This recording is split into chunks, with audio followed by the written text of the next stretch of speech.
नमस्कार, झारखंड समाचार में आप सबों का स्वागत है। आइए जानते हैं झारखंड की छोटी बड़ी मुख्य खबरों को।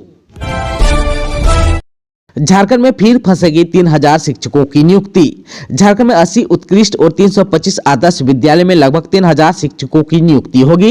इसे लेकर झारखंड शिक्षा परियोजना सिप ने सभी जिलों को पत्र भेजा है। इसमें प्रावधान के अनुरूप सभी वर्गों के आरक्षण के लिए कॉलम बनाया गया है, पर आर्थिक रूप से कमजोर वर्ग यानी कि EWS के आरक्षण का उल्लेख ही नहीं किया है। ऐसे में यह शिक्षक नियुक्ति प्रक्रिया भी फंस सकती है। नियुक्ति के लिए जिलों को भेजे गए पत्र में कहा गया है कि नियुक्ति संविदा पर होगी, लेकिन विद्यालयों में स्वीकृति पद के विरुद्ध आवश्यक के अनुरूप रिक्त पदों पर शिक्षकों का चयन होगा। शिक्षा परियोजना ने जिलों को शिक्षकों की नियुक्ति के लिए विज्ञापन जारी करने के लिए फॉर्मेट भी भेजा है। रांची में चलती कार में अचानक लगी आग, SSP के स्पेशल टीम ने किया रेस्क्यू। रांची में रविवार को ITBP कैंप के पास रिंग रोड में एक कार में अचानक आग लग गई। कार चालक सहित महिला और बच्चे कार के अंदर फंसे हुए थे। तभी रांची SSP की स्पेशल टीम गुजर रही थी और कार का शीशा तोड़कर कार सवार लोगों को बाहर निकाला गया। SSP के QRT टीम ने तत्परता न दिखाई होती तो कार सवार लोगों का बचना मुश्किल था। कार में अचानक आग लग जाने से चालक सहित महिला बच्चे कार के अंदर फंस गए थे। मौके से गुजर रहे SSP की QRT टीम ने तत्परता दिखाते हुए कार का शीशा तोड़कर सभी लोगों को बाहर निकाल लिया। कार में शॉर्ट सर्किट होने का वजह से आग लगने की आशंका जताई जा रही है। आग लगने पर कार पूरी तरह से जलकर राख हो गई। रांची के रातू थाना क्षेत्र के दामोदर गोप सपरिवार किसी समारोह में भाग लेने बोरियो जा रहे थे, तभी पहले उनकी गाड़ी की ब्रेक फेल हुई और फिर इंजन में आग लग गई। भारी वाहन चलाने का मिलेगा प्रशिक्षण। रातू में 2.12 एकड़ जमीन में बना हेवी व्हीकल्स ट्रेडिंग स्कूल। तीखे मोड़ में ड्राइविंग के गुर सीखेंगे लोग। राजधानी में भी अब भारी वाहन चलाने का प्रशिक्षण मिलेगा। रातू के ब्रजपुर में LNV heavy and light driving school की स्थापना की गई है। सरकार द्वारा मान्यता प्राप्त इस ट्रेनिंग स्कूल में ट्रक, बस सहित कार चलाने का प्रशिक्षण दिया जाएगा। करीब 2.12 एकड़ जमीन पर फैले ट्रेनिंग स्कूल में सामान्य सड़कों पर चलने के दौरान आने वाले सभी तरह की चुनौतियों को ध्यान में रखकर ट्रैक बनाया गया है। यहाँ घुमावदार, आड़ा तिरछा और तीखे मोड़, रिवर्स, चढ़ाई ढलान भी बनाया गया है ताकि चालक को सभी तरह की सड़क पर वाहन चलाने का अनुभव मिल सके। हेवी व्हीकल चलाने का प्रशिक्षण 1 माह तक मिलेगा। इसके लिए करीब 18,000 रुपए खर्च करने पड़ेंगे। नौकरी के लिए टेस्ट देने आए अभ्यर्थियों का केंद्र पर हंगामा। CIP ने रद्द की परीक्षा। Central institute of psychiatry Ranchi ने ग्रुप C और ग्रुप D के विभिन्न पदों पर भर्ती के लिए आयोजित परीक्षा को रद्द कर दिया। CIP की ओर से परीक्षा केंद्र पर एक सूचना चिपका दिया गया था, जिसमें कहा गया कि तकनीकी कारणों से विभिन्न पदों के लिए आयोजित कंप्यूटर आधारित टेस्ट को रद्द किया जाता है। इस पर central supervisor Vikas Kumar, central observer doctor Surendra Paliwal और central observer doctor Avinash Sharma के हस्ताक्षर हैं। CIP रांची में नियुक्त के लिए ग्रुप C और ग्रुप D के विभिन्न पदों पर भर्ती के लिए रांची के ब्यूटी मोड़ के पास स्थित चौधरी पेट्रोल पंप के पास शिवा इन्फोटेक में CBT टेस्ट देने के लिए भारी संख्या में अभ्यर्थी पहुंचे थे। इस दौरान तकनीकी गड़बड़ी की वजह से अभ्यर्थियों को परीक्षा देने का पूरा समय नहीं मिल पाया। इससे अभ्यर्थी नाराज हो गए और परीक्षा केंद्र पर ही हंगामा शुरू कर दिया। परीक्षा केंद्र के ऑब्जर्वर और CIP के डॉक्टर अविनाश शर्मा परीक्षा केंद्र पर पहुंचे, अभ्यर्थियों को समझे, लेकिन परीक्षा देने के लिए आए लोग शांत नहीं हुए। इस दौरान परीक्षा शिवा इन्फोटेक ने अपने सभी सिस्टम बंद कर दिए, साथ ही यहां से सभी अभ्यर्थियों को परीक्षा केंद्र से बाहर निकाल दिया। बाद में परीक्षा केंद्र के बाहर इस इम्तिहान को रद्द करने का नोटिस भी चिपका दिया। CIP रांची के डायरेक्टर प्रोफेसर वासुदेव दास ने प्रभात खबर से बातचीत में परीक्षा को रद्द किए जाने की पुष्टि भी की। उन्होंने बताया कि 1045 लोगों ने आवेदन किया था। कितने अभ्यर्थी परीक्षा केंद्र पर पहुंचे थे, इसकी जानकारी अभी नहीं मिल पाई है। अभ्यर्थियों से कहा गया है कि आगे की जानकारी CIP की वेबसाइट पर दी जाएगी। झारखंड के 12 नक्सलियों पर चलेगा देशद्रोह का मुकदमा, 3 पर है 1-1 करोड़ का इनाम। झारखंड सरकार ने 12 नक्सलियों पर देशद्रोह का मुकदमा चलाने की अनुमति दे दी है। इन नक्सलियों के खिलाफ 18 अप्रैल 2018 को गोयलकेरा थाना में IPC की धारा 121 और धारा 121A के तहत दर्ज किए गए मामले में मुकदमा चलाया जाएगा। जिन नक्सलियों द्वारा मुकदमा चलेगा उनमें भाकपा माओवादी नक्सली संगठन के सेंट्रल कमेटी के 3 नक्सली भी शामिल हैं। तीनों पर 1-1 करोड़ रुपए का इनाम है। इनमें गिरिडीह के पीरटांड थाना क्षेत्र के भदनाडीह का निवासी मिसिर बेसरा उर्फ सुरनमल उर्फ भास्कर, गिरिडीह के पीरटांड थाना क्षेत्र का झरहा का रहने वाला अनलदा उर्फ प्रतिराम मांझी और धनबाद के टुंडी थाना क्षेत्र के दालूबादा का रहने वाला विवेक उर्फ प्रयाग उर्फ करम उर्फ तुकी मांझी शामिल है। विवेक को छोड़ 2 अन्य नक्सलियों पर घोषित इनाम राशि की वैधता समाप्त हो चुकी है। पुलिस मुख्यालय ने राज्य सरकार को वैधता बढ़ाने की अनुशंसा भी की है। आप सबको फिर से एक बार बता दूं कि सेंट्रल कमेटी के सदस्य मिसिर बेसरा, अनलदा और विवेक, इन्हीं पर है 1-1 करोड़ का इनाम। सभी 12 नक्सलियों के खिलाफ 18 अप्रैल 2018 को गोयलकेरा थाना में दर्ज की गई थी प्राथमिकी। पुलिस की जांच रिपोर्ट के आधार पर की गई थी अनुशंसा। सरकार ने मुकदमा चलाने की दी है अनुमति। झारखंड में आदिवासी केंद्रित राजनीतिक पर रस्साकसी शुरू। बीजेपी बदलती डेमोग्राफी तो जेएमएम स्थानीयता को बना रही है मुद्दा। अगले साल होने वाले लोकसभा और विधानसभा चुनाव के मद्देनजर इस पर अभी से रस्साकसी शुरू हो गई। पक्ष और विपक्ष इसके लिए पूरा जोर लगा रहा है। सत्तारूढ़ झारखंड मुक्ति मोर्चा के तर्कस में जहां 1932 की स्थानीयता नीति से लेकर सरना धर्म कोड का मुद्दा है, वहीं विरोधी दल भाजपा ने आदिवासी क्षेत्रों की डेमोग्राफी बदलने और उनकी आबादी घटने का आरोप भी लगाए हैं। आप सबको बता दूं कि शनिवार को देवघर में केंद्रीय गृह मंत्री अमित शाह ने भी आदिवासियों की कम होती जनसंख्या का मुद्दा उठाकर राज्य सरकार पर निशाना साधा। वहीं उधर मुख्यमंत्री हेमंत सोरेन अपनी भाषाओं में लगातार भाजपा को आदिवासी विरोधी करार दे रहा है।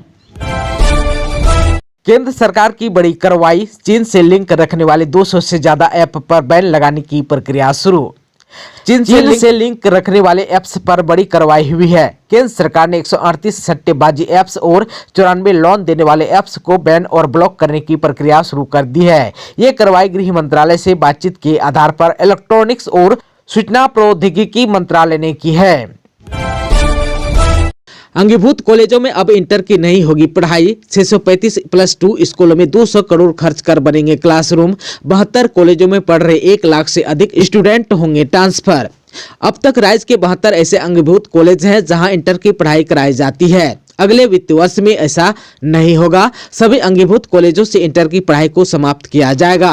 अब राज्य सरकार अपने +2 स्कूलों में ही इंटर की पढ़ाई कराएगा। फिलहाल राज्य में 635+2 स्कूल हैं। इन स्कूलों में इंटर की पढ़ाई कराने के लिए इन्हें दुरुस्त भी किया जाएगा। इसके लिए स्कूली शिक्षा एवं साक्षरता विभाग 200 करोड़ रुपए खर्च करने वाला है। यह खर्च अगले वित्तीय वर्ष में किया जाएगा।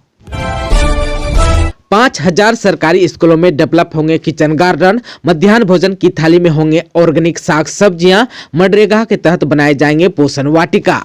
राज्य के लगभग 5000 सरकारी स्कूलों के बच्चों के मध्याह्न भोजन की थाली में स्कूल के किचन गार्डन में उगाए गए फल और सब्जियां परोसे जाएंगे। मनरेगा के तहत राज्य के चयनित स्कूलों में किचन गार्डन डेवलप किया जाएगा। इसके लिए प्रति स्कूल 5000 रुपए खर्च किए जाएंगे। विभाग की ओर से इसकी तैयारी भी शुरू कर दी गई है। स्कूली शिक्षा एवं साक्षरता विभाग के सचिव के रवि कुमार ने सभी जिला के उपायुक्तों को इस बाबत चिट्ठी भी भेजी है। स्कूली शिक्षा एवं साक्षरता विभाग के सचिव के रवि कुमार ने उपायुक्तों को भेजी चिट्ठी में कहा है कि क्लास 1 से 8 तक के बच्चों को मध्याह्न भोजन दिया जाता है। बच्चों को फल और सब्जियों के माध्यम से जरूरी पोषक तत्व मिले, इसके लिए स्कूलों में किचन गार्डन डेवलप किया जाए, जहां से निकले फल और सब्जियों का इस्तेमाल मध्याह्न भोजन में किया जाए। जब ऐसा किया जाएगा तभी कुपोषण मुक्त झारखंड की परिकल्पना को पूरा किया जा सकेगा। उन्होंने अपनी चिट्ठी में इस बात का जिक्र किया कि किचन गार्डन बनने से न केवल फल और सब्जियों की कमी दूर होगी, बल्कि बच्चों में खेती और बागवानी के प्रति लगाव भी बढ़ेगा। इस किचन गार्डन को डेवलप करने के लिए बच्चों को ही प्रेरित किया जाएगा। इससे उसके अंदर प्रकृति से जुड़ाव की भावना भी बढ़ेगी। ईडी के रांची स्थित क्षेत्रीय कार्यालय में आज हाजिर होंगे डॉक्टर इरफान अंसारी और साहिबगंज के डीसी। सोमवार को ईडी के हिनू स्थित क्षेत्रीय कार्यालय में गहमागहमी रहने वाली है। आज 2 अहम मामलों को लेकर ईडी कार्यालय में कांग्रेस से निलंबित विधायक इरफान अंसारी और साहिबगंज के डीसी से पूछताछ की जाएगी। दोनों से ईडी अलग अलग मामले में पूछताछ करेगी। इसमें डॉक्टर इरफान अंसारी को पहले भी ईडी ने बुलाया था, पर वे हाजिर नहीं हुए थे, जबकि साहिबगंज के डीसी से पूछताछ पहले हो चुकी है। पिछले तारीख में उन्हें सोमवार यानी कि आज 6 जनवरी को हाजिर होने को कहा था। आप सबको बता दूं कि कांग्रेस से निलंबित विधायक डॉक्टर इरफान अंसारी को दूसरी बार समन भेजकर 6 फरवरी यानी कि आज सोमवार को हाजिर होने को कहा गया है। इससे पहले उन्हें समन जारी कर 13 जनवरी को पेश होने को कहा था, लेकिन वे हाजिर नहीं हो सके थे। उन्होंने अपने पीए और वकील के माध्यम से 2 हफ्ते का समय मांगा था, जिसके बाद ईडी ने एक बार फिर समन जारी करते हुए 6 फरवरी को क्षेत्रीय कार्यालय पहुँचने को कहा है। अब 10 फरवरी तक करे राजभवन उद्यान का दीदार। 4:30 बजे तक उद्यान घूमने की है आजादी, साथ रखने होंगे पहचान पत्र। राजभवन उद्यान को लेकर लोगों के क्रेज को देखते हुए अब इसके दीदार के समय को बढ़ा दिया गया है। राज्यपाल रमेश बैस ने राजभवन उद्यान को आम नागरिकों के भ्रमण एवं परिदर्शन के लिए दिनांक 10 फरवरी तक खोलने का आदेश दे दिया है। वहीं आने वाले लोग शाम 4:30 तक राजभवन उद्यान देख सकेंगे। इससे पहले राजभवन उद्यान को आम लोगों के लिए 31 जनवरी से 7 फरवरी तक खोलने का निर्णय लिया गया था। वहीं उद्यान भ्रमण का समय सुबह 10 बजे से शाम 3 बजे तक रखा गया था। आप सबको बता दूं कि वर्ष 2004 में पहली बार राजभवन का उद्यान आम लोगों के लिए खुला था। यह उद्यान 52 एकड़ में फैला हुआ है। यहाँ म्यूजिकल फव्वारे सहित कई औषधीय पौधे भी हैं। उद्यान में 100 प्रकार के गुलाब के फूल हैं। 55 प्रकार के सुगंधित फूल लगाए गए हैं। वहीं लोग इस राजभवन में मौजूद देश विदेश के 200 से अधिक फूलों की किस्में भी देख सकते हैं। अवैध तरीके से कोयला निकालने के दौरान युवक की हुई मौत। गिरिडीह ओपन कास्ट कोलियरी में अवैध तरीके से निकाला जा रहा था कोयला, चाल धंसा, युवक की हुई मौत। गिरिडीह जिले के सीसीएल कोलियरी क्षेत्र के ओपन कास्ट कोलियरी में अवैध खनन के दौरान चाल धंस गई। इस दुर्घटना में एक व्यक्ति की मौत हो गई। मृतक की पहचान 26 वर्षीय प्रकाश पासवान के रूप में की गई। वह मुफस्सिल थाना इलाके के महेशलुंडी पंचायत स्थित महुआ टांड का बताया जा रहा है। बताया जाता है कि सीसीएल ओपन कास्ट माइंस के ठीक पीछे कुछ लोगों द्वारा अवैध कोयला खदान का संचालन किया जा रहा था। इसी खदान से लगातार अवैध कोयला की निकासी की जा रही थी। इसी दौरान चाल धंस गई और प्रकाश पासवान दब गया। दुर्घटना के बाद 7 गए मजदूर वहां से भाग निकले। वहीं अवैध खनन करा रहे व्यक्ति भी फरार हो गया। मामले की सूचना पर स्थानीय मुखिया शिवनाथ साव, वार्ड सदस्य जगदीश दास एवं मृतक का भाई राजू पासवान पहुंचे और पुलिस को सूचित किया। मौके पर उसके भाई राजू ने हिम्मत जुटाया और अवैध खान में घुसकर अपने भाई प्रकाश पासवान की मृत्यु की पुष्टि की। दूसरी तरफ इस घटना के बाद पूरे इलाके में सन्नाटा पसर गया। क्षेत्र में संचालित अवैध खान संचालन में संलिप्त लोग फरार हो गए। दोस्तों, अभी तक आपने चैनल को सब्सक्राइब नहीं किया है तो प्लीज चैनल को सब्सक्राइब कर बेल आइकन को प्रेस कर दीजिएगा ताकि खबरों का अपडेट आपको मिलता रहेगा। इसके साथ ही आज के खबरों में बस इतना ही। हमें दीजिए इजाजत। नमस्कार।